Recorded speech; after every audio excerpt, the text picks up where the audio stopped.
Hey everybody! We're live. It's almost 9 o'clock.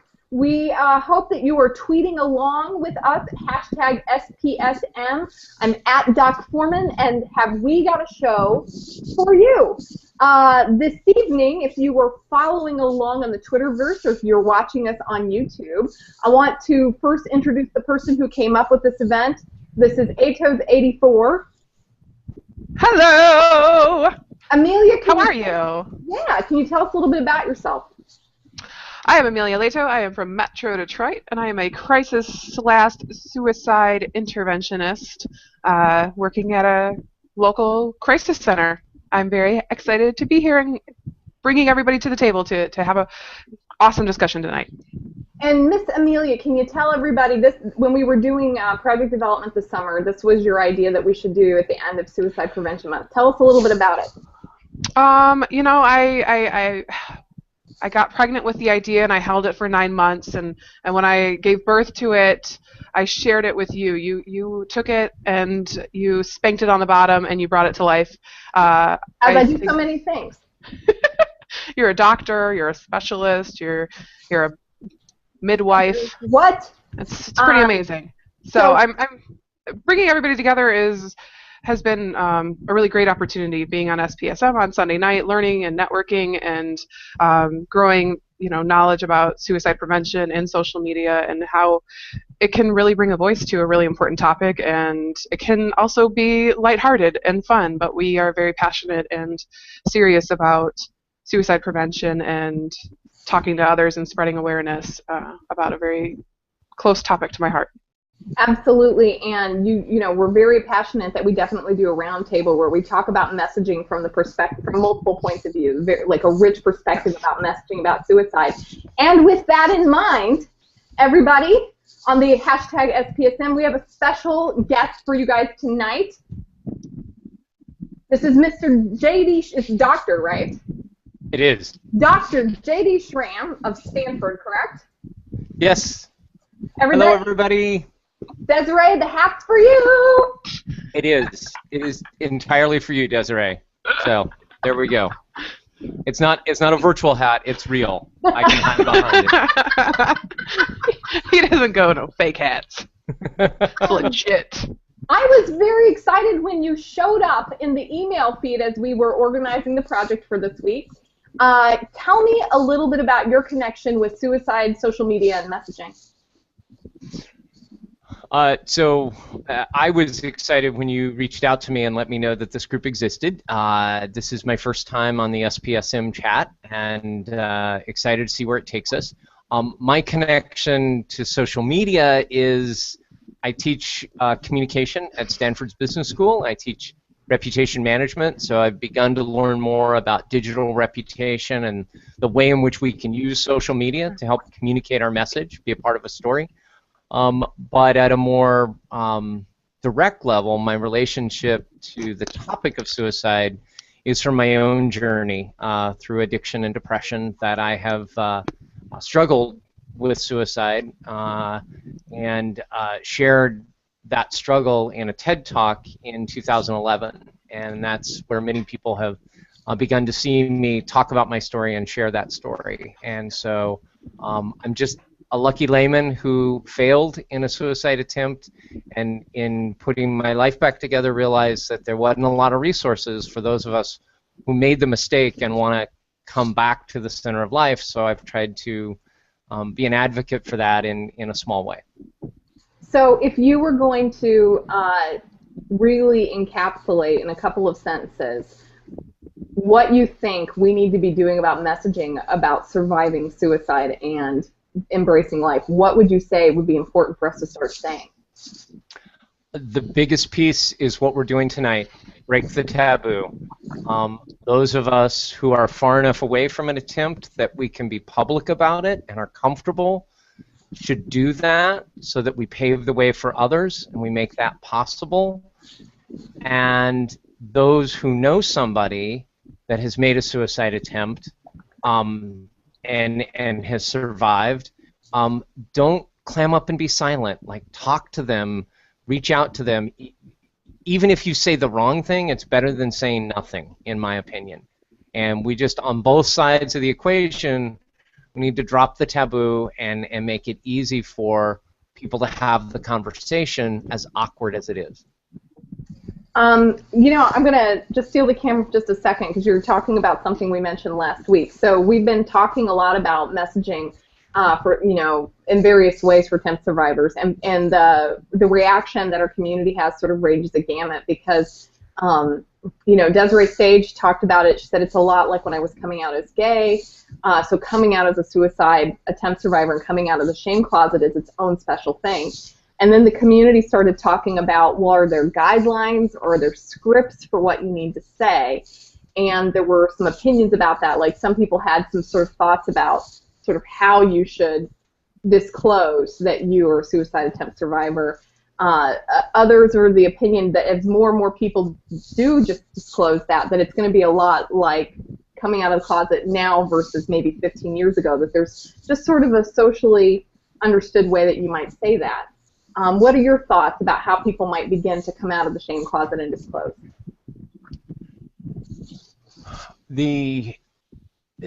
My thought is that that I don't know that a script is needed, but I do think we have to be careful when and how and to whom we first share that. Even in my situation, I'm 11 years past my failed suicide attempt, and I have a TED Talk out there. It's been seen by 1.2 million people. It's been translated into 39 languages, and I still have difficulty with somebody that I've just met telling them my story. And I will, I'll often say, hey, so have you seen my TED Talk, or do you know about my journey? And just kind of gauge a little bit. You know, do they know and they didn't want to bring something up? If they're totally clueless, I need to gently bring that news to them so that I don't trigger something in them. And for me, that's usually saying something like, so I don't want to catch you off guard, but I'd love to share something more personal about my own journey that a lot of people know, and I can tell from your reaction you don't yet know. And so I soften, what I'm about to share with them. I still find it easier today if somebody else tells them and they come to me and say, hey, I heard about, can I ask you? Then I'm the one saying, hey, I did this and I survived, but I do it. It's even for me still awkward. Yeah, I am not a suicide attempt survivor. I am a clinician who has survived the suicides of some of my patients, and I work in suicide prevention. And when I just talk about the topic of suicide, when people ask me what I do, I'm always like, brace yourself. I'm about ready to say something that's not going to be unawkward. And I was really initially advised that I should not even tell people that I work in suicide prevention. I'm a psychologist who works with people who are suicidal, because they said it'll wreck every party you go to, and you'll never be able, and no one will ever talk to you like a normal person again. Which isn't, I mean, there is, I don't know if it's one thing or the other, but there's some truth to once you say the S word, not everybody's sure what to say next. Mm-hmm. Yeah. I get, so wow, that's amazing. What kind of work do you do? You must be a special person. And then that ends the conversation most times. Such a special person, right? You have no idea. Yeah. I'm sorry, I'm pulling up the feed because we're getting ready to go hot and heavy into questions. Nice. So let me tell everybody a little bit about the format for tonight. So on Twitter, #SPSM, every 10 minutes we will have a team-moderated question. This has been generated by a community of peers and professionals in suicide prevention and people who are suicide attempt survivors, some people who are both. And we're going to be posing that question to our commentators, Dr. Schramm, Miss Amelia, myself. Mr. Tony Wood is also with us, helping us monitor our social media channel. Each of these questions has a different team moderator.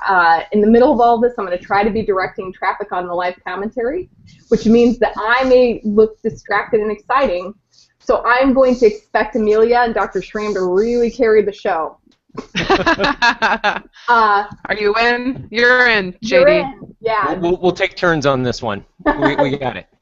I might call you Dr. Shrem. I might call you JD. I might call you Awesome Hat Guy. And we should all also announce that Dr. Schmitz has created a Twitter account. It's at Dr. Undersocks. He did! Dr. Schmitz is the president of the American Association of Suicidology. He's going to be tweeting along tonight. But if you see still my heart. At Dr. Undersocks, it's our favorite undersocked suicidologist, Dr. Bill Schmitz. I'm pretty excited right now. It's pretty great. JD, we are serious people who do serious things. I can tell.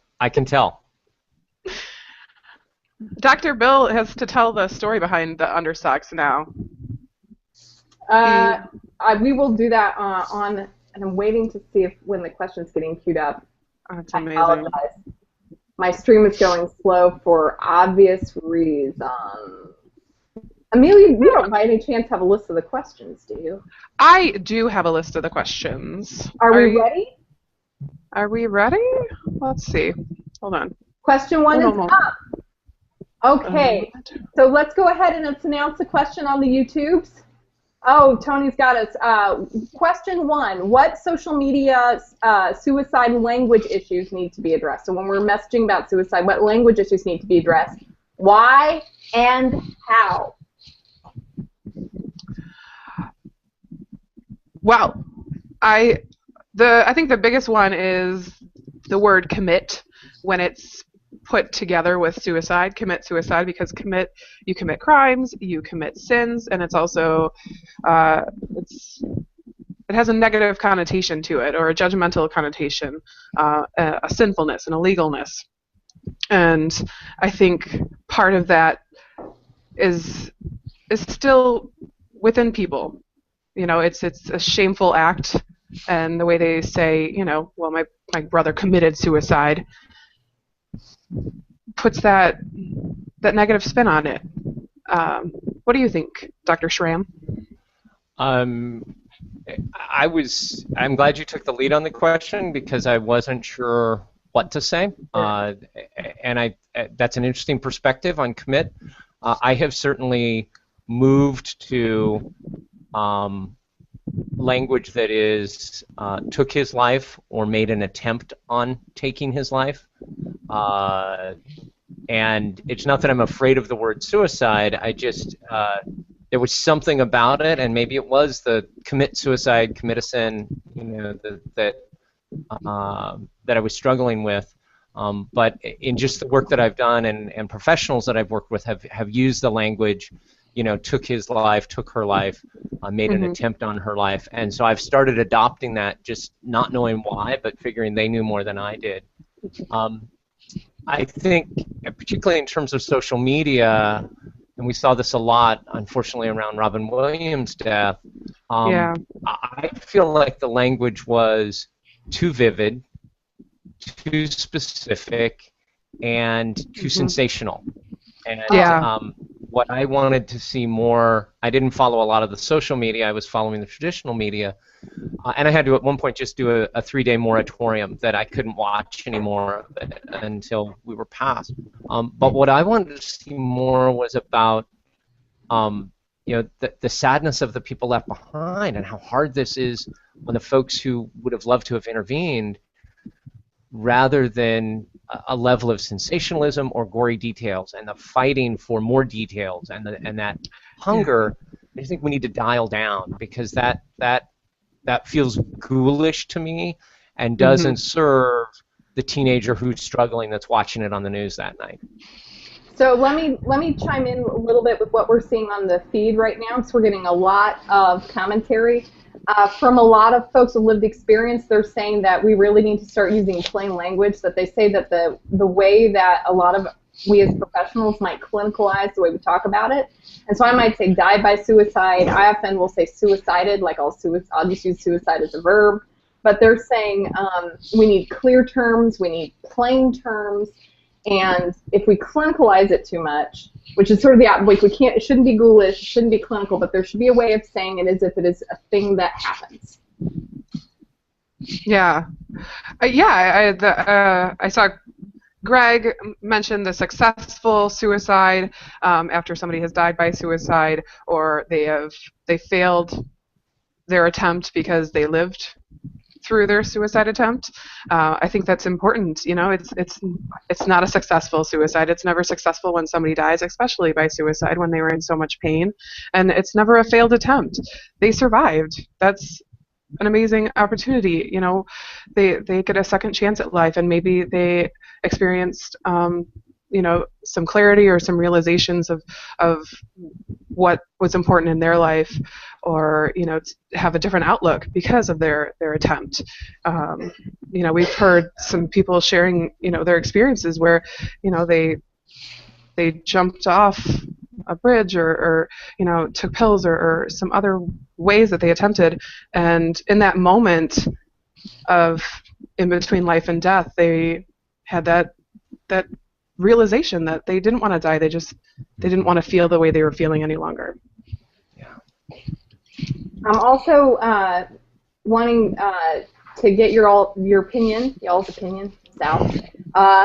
A lot of people are talking about the clinical use of words like ideation and suicide gesture as being really unclear and really hard for people to understand. So both Dr. Bill Schmitz and Hollis Easter are talking about this, saying these words are really a problem. What do you guys think? We were actually redoing our call report at work, and we were talking about the differences between ideation and I think it was ideation and attempt, or ideation and threat. It was, and it was like, what is that line of what's ideation and what's a threat? And I threw out there that I thought ideation was having thoughts of suicide, that there wasn't any kind of plan in place, and then a threat would be, you know, taking that step forward where they've started making their plans, they've thought about how they would die, and it was even vague at the crisis center. I think it would be helpful to have clear definitions and, you know, distinct, understandable language, especially in the heat of the moment, where you're not really considering, you know, the clinical terminology behind it all. Dr. Schramm? I think we should go with me being JD on this call, because my doctorate is in higher ed policy, and if you really like a definition about higher ed policy, I'll go for it. But there are doctors that are trained in this field. I'm not. So please, just JD. All right, JD. But I've actually never used the word ideation ever in my life until the last 4 seconds. So oh, wow. It's not something that comes out of my mouth. And in Silicon Valley, it has another whole, you know, life and meaning in terms of startups and what we do creatively. I think what I would use, I'm loving the stream here about plain language. You know, suicidal thoughts, suicidal actions, or self-destructive actions. You know, there are. I lost a nephew to a drug overdose. We do not believe it was suicidal. It was just really bad judgment on his part, and a mistake in terms of the mix and the quantities that he was doing. But it was self-destructive. He was putting enough drugs in his system that he was wanting to do something that was self-destructive, if not the purpose of ending his life. So yeah, I think there's a great argument being made here about plain language.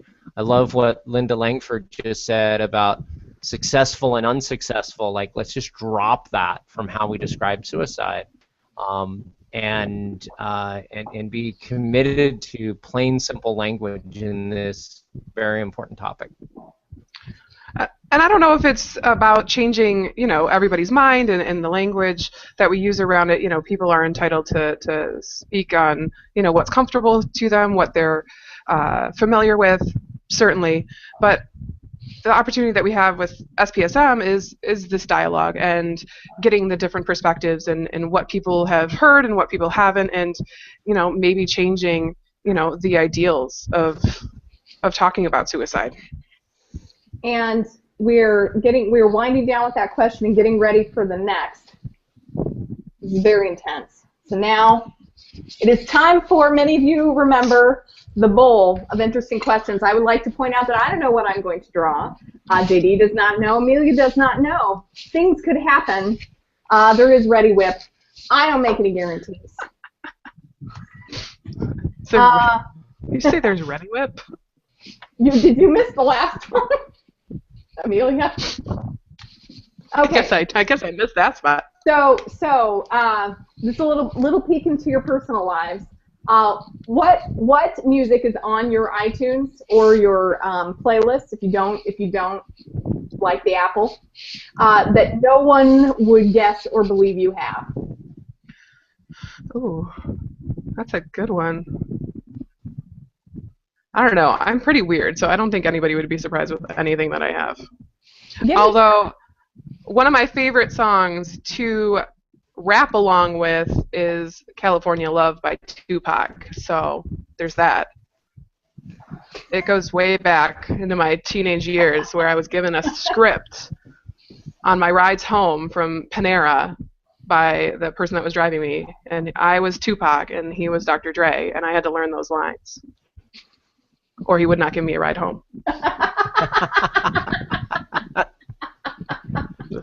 Just saying. JD? Well, for me, I'll give you two separate answers. Ken and I, my husband and I, just came back from vacation in New York City at the end of the summer and saw lots of musicals, and the original cast album of If Then. Remarkable musical. Idina Menzel rocked it, and I have that song. I have those songs playing over and over and over again. It may replace the last 5 years as my favorite musical with brilliant writing. So I love Adil Nazim. Yeah, she does it. And then the new one that is brand new to me, I'm just getting used to, because of a young man in my life, the Arctic Monkeys. I don't know. Never heard of them before yesterday. I was afraid it was a pet that he wanted to raise, and I found out it's actually a musical group. So I'm trying to be hip and cool and learn about Arctic Monkeys. That's my new one. Way to go! I like it. I have to say that I missed a lot of the 80s. Like, I just wasn't listening to popular music for whatever reason, so I've been trying to make it up. So there was just a month where I think I sang Belle Biv DeVoe just like really constantly. And for anybody who knows me, basically, if it's like any kind of really obscure folk music, like I'm on it. Like nobody's surprised about that. But Belle Biv DeVoe. Thank you, because anybody watching me rock it out knows that I always find ironic. We're going on to question 2. So we are just talking about suicide interventions from the perspective of professionals versus peers who are survivors of suicide attempts. Which suicide interventions are passé versus, and they wouldn't let me put the accent on Twitter, so it looks like passy, versus promising. So we have a lot of, I don't know, JD, what you know about the suicide intervention issues, but what professionals feel like we need to do in terms of liability and in terms of what we believe is expected of us versus what people who have survived those suicide attempts say is the experience of being helped in that moment. It doesn't always dovetail up. So people are going to be talking about that. What do you think? As a crisis interventionist and as a survivor, what do you think about interventions that are passé versus promising? That was to me, because JD is a master I'm gonna let you start. Absolutely. all the things. Well, you know, I well, my heart and soul, thanks to Dr. Bart Andrews, aka the Fabulous Hair Wonder, is assist. I'm an assist trainer, and I love the approach for assist, which is through Living Works education. out of the Great White North in Canada. It is applied suicide intervention skills training, and it is a 2-day training that gives you the hands-on skill and knowledge to intervene in a suicidal crisis. And I think it's a really good, understandable approach across the board for people who are in the mental health field and for everyday people who are just ready, willing, and able to care and to learn. And it's a really understandable training. And I've heard great things about QPR, and there's the Connect program that I'm familiar with, and then the more clinical interventions I'm not as familiar with because that is not my training. But there are some great ones that are taught through the AAS, the American Association of Suicidology, and through classes, although it's still disheartening and passé that only 2 states in the U.S. require suicide training for the mental health professionals. And I saw here that Dr. De Quincy Lazine noted, it's passé to lock a suicidal person up against their will because they've attempted or made threats. I think that's the largest one. Arresting people or holding them against their will if they're suicidal needs to go. We need to leave that in the dark ages and never bring that back. JD. This is pretty far out of my depth of expertise. What I'll say is just from my personal experience, the night that I was on the edge of the Manhattan Bridge, June 11th, 2003, I had spent the last several hours doing everything I could to leave indicators that everything was fine. I was working really hard to hide that there was even a problem. And I know people who have volunteered patrolling the bridge. I saw the TED Talk from the highway patrolman who patrolled the Golden Gate Bridge for 22 years. Some amazing stories about the difference that he made for a ton of people. I honestly don't know if I would have encountered somebody at that moment. Would I have had a conversation or not? Would I have acknowledged where my mind was or not? Would they? I just don't know. I really don't.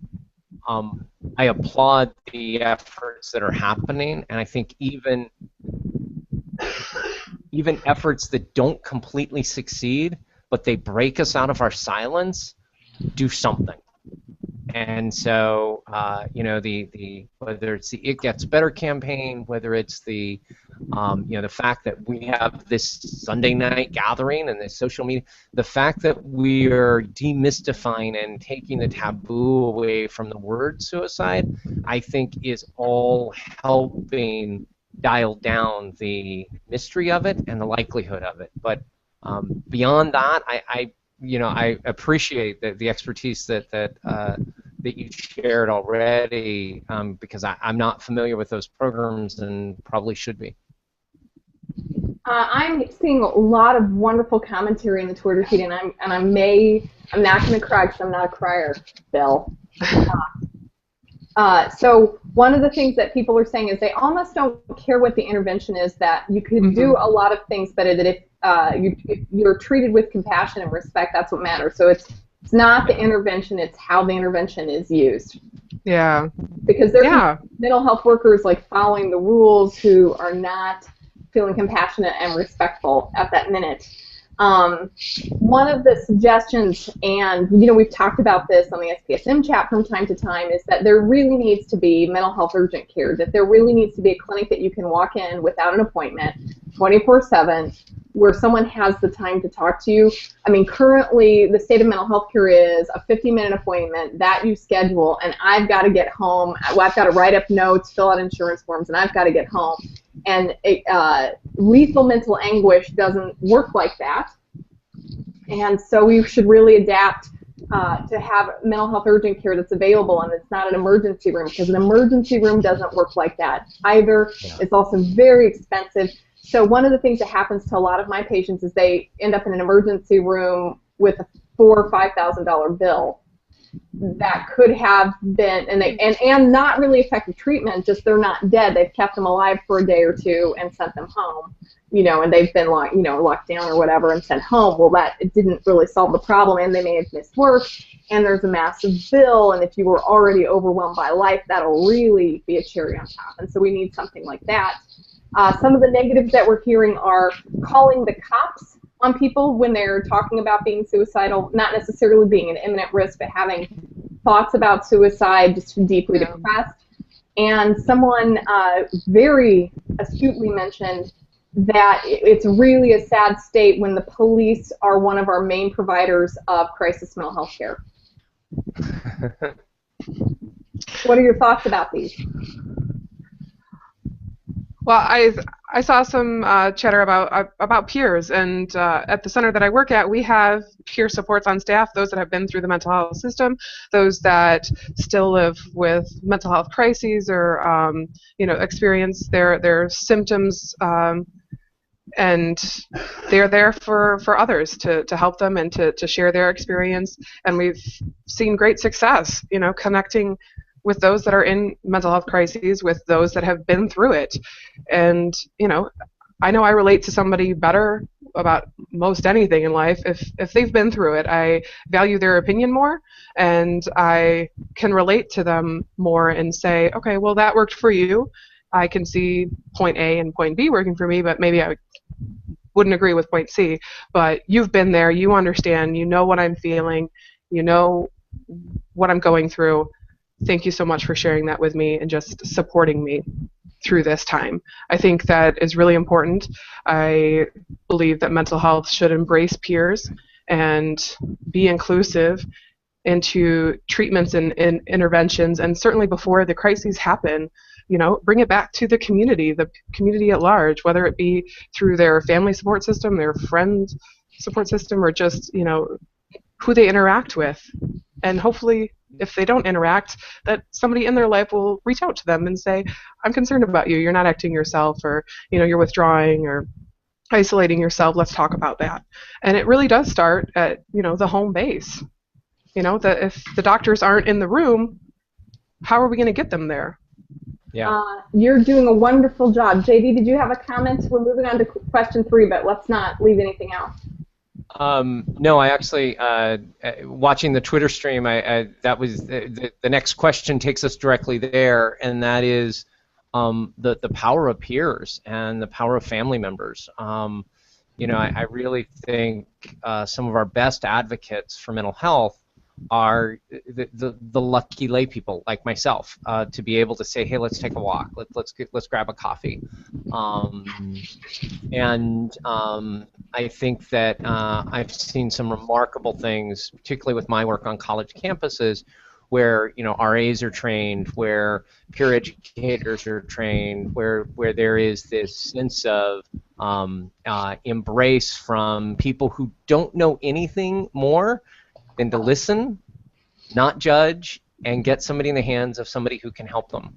And I've been also really impressed with some of the graduates from the 2 universities that I've taught at, that when they get out into their lives as young adults in their early 20s, are still practicing some of that peer educator training that they got in college, or in one case I even know of a young man from high school, and they're playing that role in their social circle.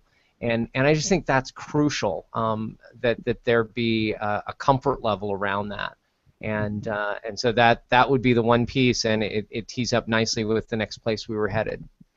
But I also think it's an important time to change hats also. So. I love it. Oh my God! What you don't know, JD's plan is that I am going to be on a naval vessel doing Princess and Pirates Day next Sunday. And I think my daughter's going as a pirate, I think my son's going as a princess, and now you're just making this more exciting for me. So the question 3 is already rolling.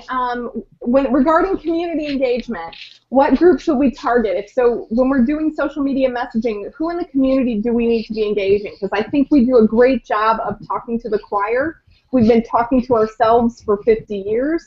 But who do we really need to be talking to who might be able to make a difference?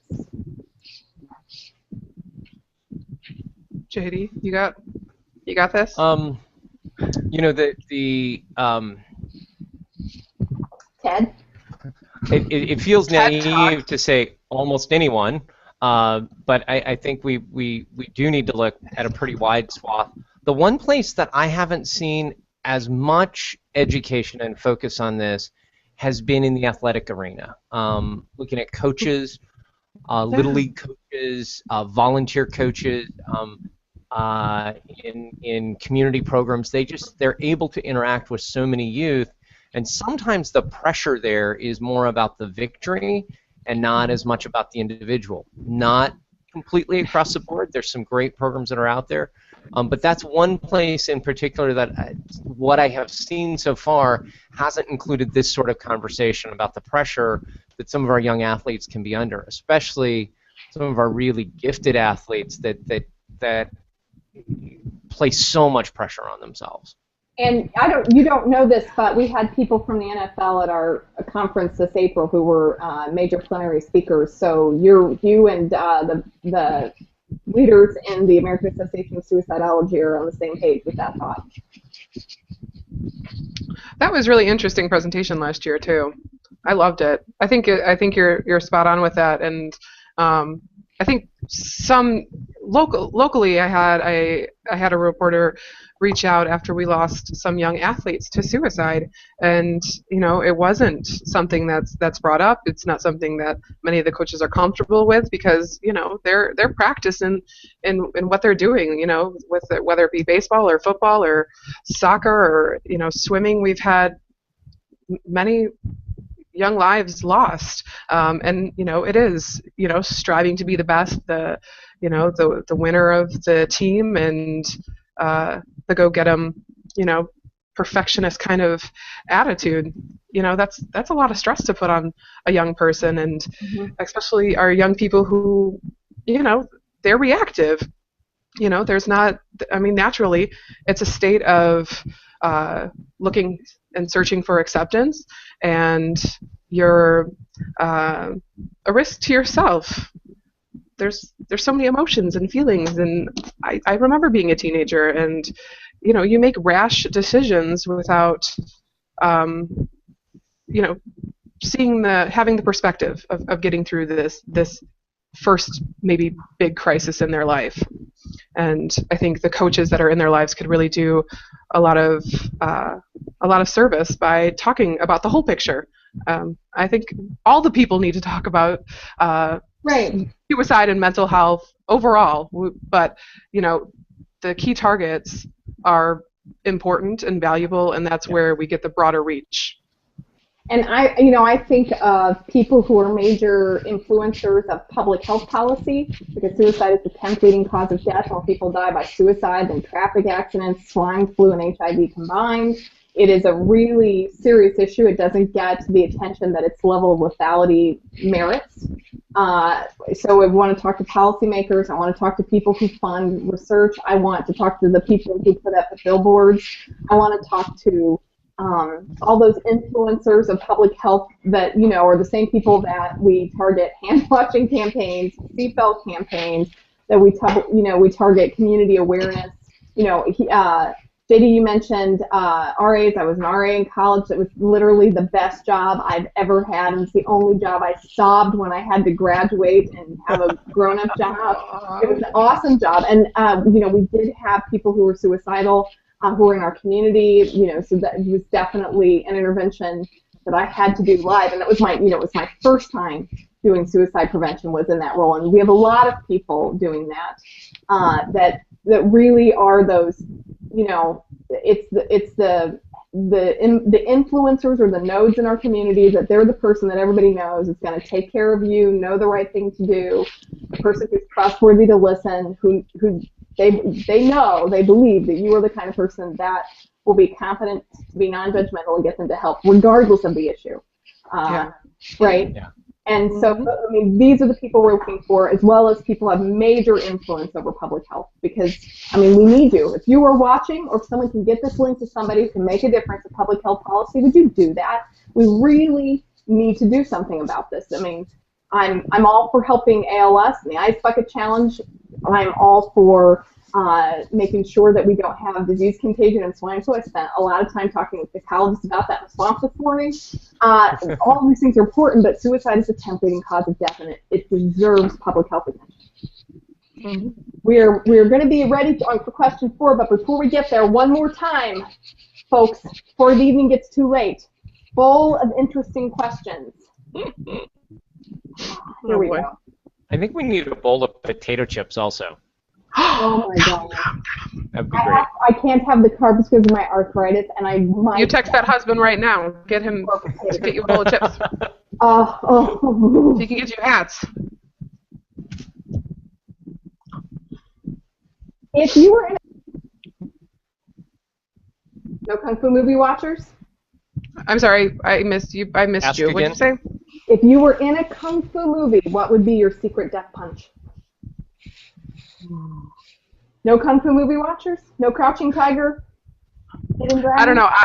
I'm just gonna go with the Kill Bill. You know that boom, boom, boom, death, and he walks, and he keels over, and he explodes. I'm gonna go with that one.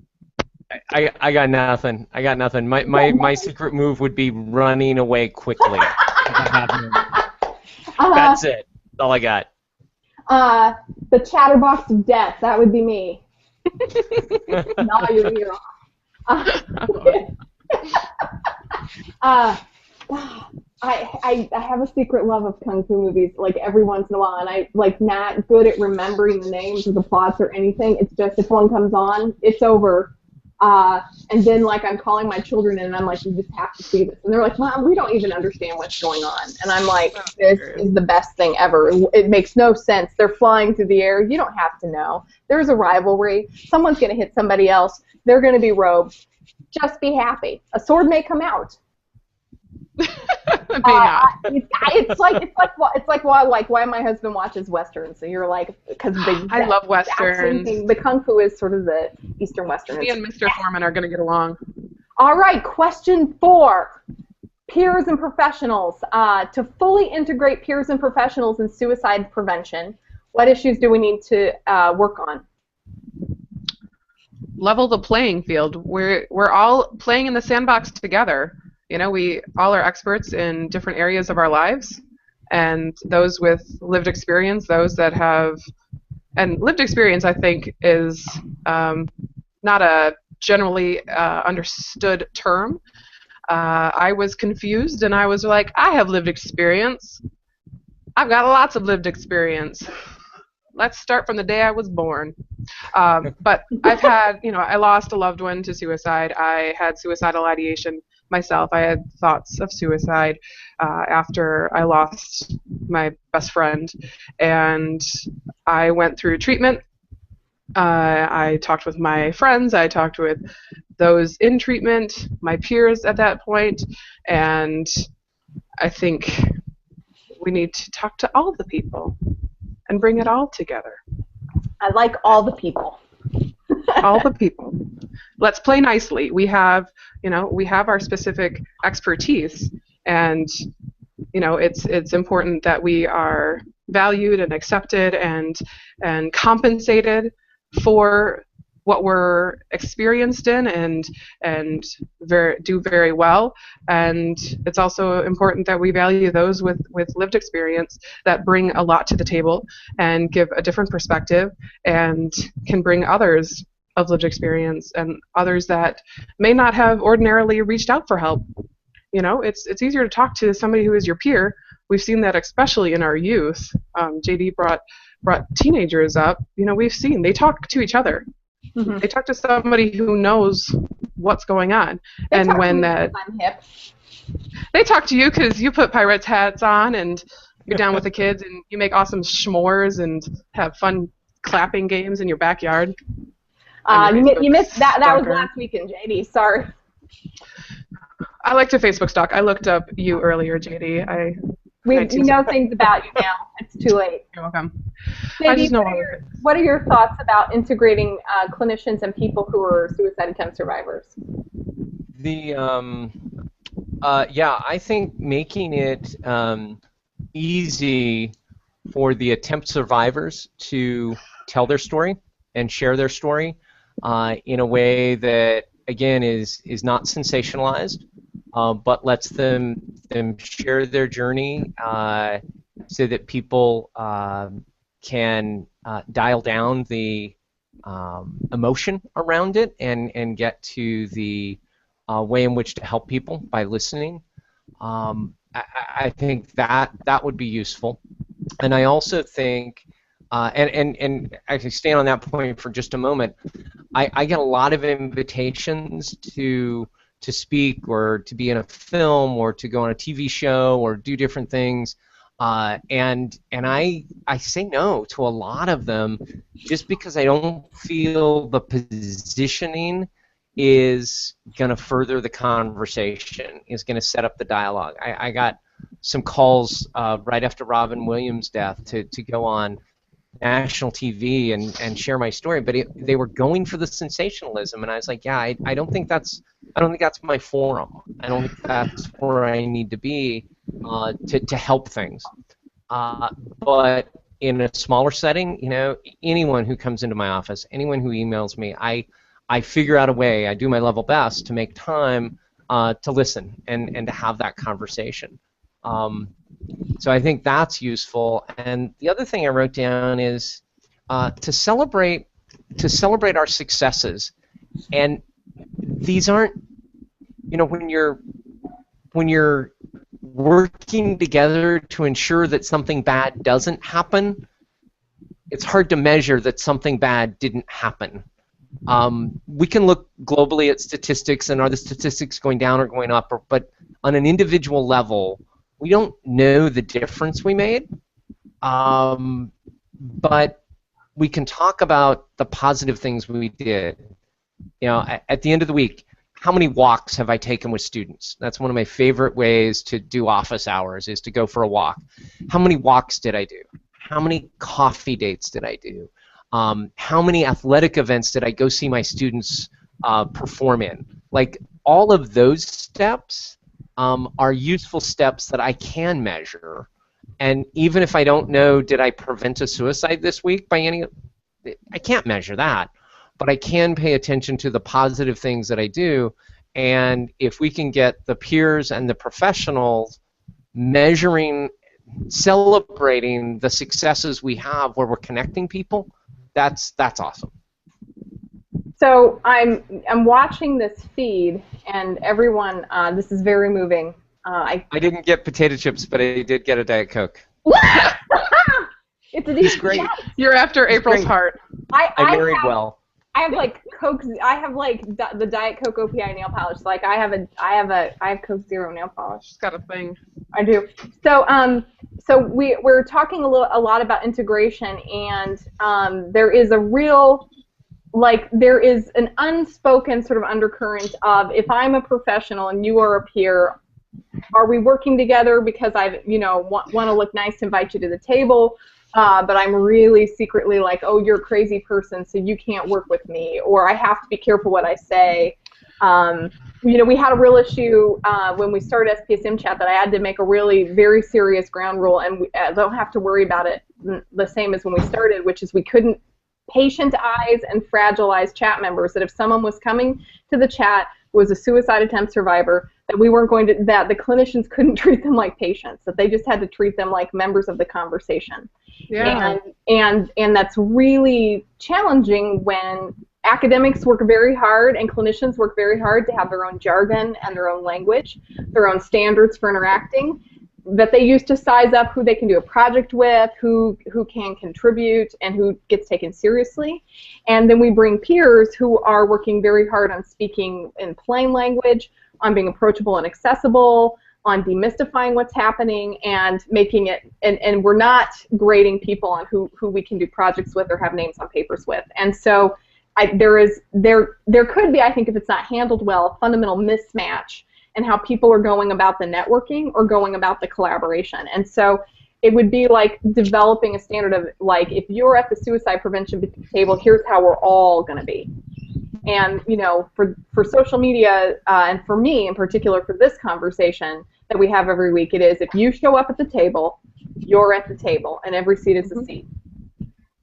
I think that's important, and I think acknowledging our own biases and how we talk about suicide and what our own expectations are needs to be understood, and that not everybody is going to appreciate or relate to or understand what you're saying or why you're saying what you're saying, but we can thank them for sharing. You know, it's whatever you're saying is valuable, and you know, you believe it, but you know, there's respect overall, I think, across the board, which I think you've done a really great job about moderating and facilitating and curating the SPSM chat. I think you bring that out of everyone. I don't think, and if it's been happening behind the scenes, that people are respectful and, you know, can appreciate a challenging outlook of somebody else, but not be disrespectful and derogatory or, you know, negate whatever that opinion is. Or I'm going to say fearful, like just because someone's attempted suicide doesn't mean they have leprosy. Yes. And yeah. So the issue is if somebody says, well, I've been having suicidal thoughts this week, I still want them to participate in the conversation. But we have to trust our community members that they will seek their own mental health care, they will get support from their friends and family. And if they've come to a chat about how to make a difference, that is not the chat where we are then giving them clinical care. Yeah, we can provide empathy, respect, and absolutely general, I hope you're doing okay, if you know, and extending a hand if you feel comfortable, saying, if you want to talk to me, I'm here. Same thing I would do if someone in the chat said, I've had a cold this week, or we had a death in the family this week, or you know, it was a really rough day at work. Like there's like the normal expression of compassion, and then we just don't fragilize or clinicalize people. Yeah. I couldn't agree more. I think you guys really summarized that well, and I think the work you're doing is actually reducing that gap between those communities, and we just need to keep doing it. I agree. When I hear people talk about, when I hear people talk about stigma, I question it all, you know, because I think we make the stigma bigger than it already is. If we just stop talking about it and, you know, labeling each stigma that's out there, especially associated with suicide, and we just have the conversation, we will learn more from each other, and we'll grow. I like growing. I also noted on the Twitter stream, it was brought up by a number of people that, Craig Miller most recently, but that we need to be involved at the state level, sharing our stories to policymakers and legislators, and being sure that we're involved in that conversation. I know in my own, I feel grateful every day that I am still here and that I have a job and a relationship and a life and soon a family that I love, beyond in my, and all of that is great, but I've also not joined in the conversation about the net on the Golden Gate Bridge and some of the resource debates in the California budget, and I think as we get more comfortable in our own skin, we can be part of that larger conversation. I think he makes a really good point that that's a community too that we need to be comfortable breaking the silence with, and I'll speak from my own experience of being silent. Yeah. We need to be heard, you know, from policymakers on down, certainly, and I think there's some people starting to get a seat. I mean, there was a press junket or presentation at the White House this week or this past week about suicide prevention and mental health. I thought that was incredible, and it was live, and we had a number of SPSM alums. Yeah, there's a ton of really influential people who are doing incredible work, and we need more. We need to be heard. Absolutely. For those of you who did not see on social media, we had several people at the White House. We had Sally Spencer Thomas behind Man Therapy. So if you haven't checked out Dr. Rich Mahogany on Twitter. Like, definitely check that out. We have David Covington, Live Chicks, David Covington. Sorry, we had Eduardo. Wasn't Eduardo Vega there? Eduardo Vega was there. John Draper, Michelle Cornett. Multiple SPSM alums. So who are influencing policy of the White House, but I specifically loved what JD said about state legislators. So if you want to do two things to make a difference in suicide intervention, that we need to be inviting legislators to the party. Something that I got to do this year, which was talk to the Louisiana State Legislature about this. We know that in almost no states is there any sort of licensing requirement for mental health professionals to have any training in suicide intervention. We know that 90% of us are not competent. Like, we couldn't pass a basic competency exam at the 75% passing rate on suicide intervention, the really basics. To keep somebody alive in the most lethal mental health crisis, we are not required to do, and that is a shame, and shame on us.